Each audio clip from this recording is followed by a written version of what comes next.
I am utilizing the Bid Integrations plugin to establish a connection between these two platforms. Let's go to Bid Integration Dashboard. Now click Create Integration.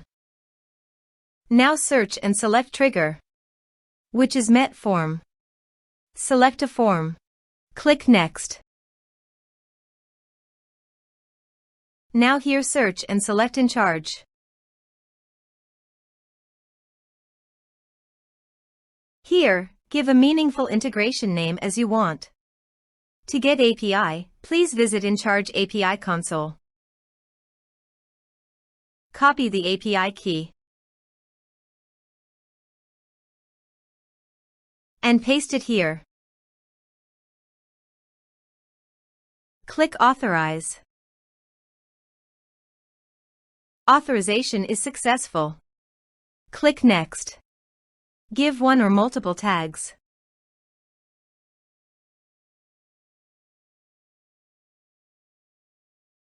Now do the field mapping.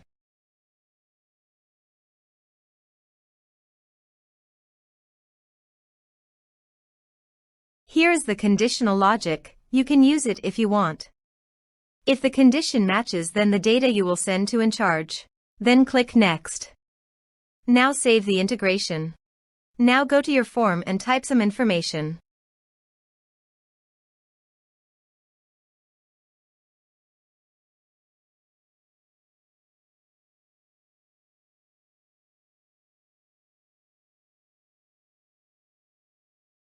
And submit the form. The form is successfully submitted. Now go to Encharge.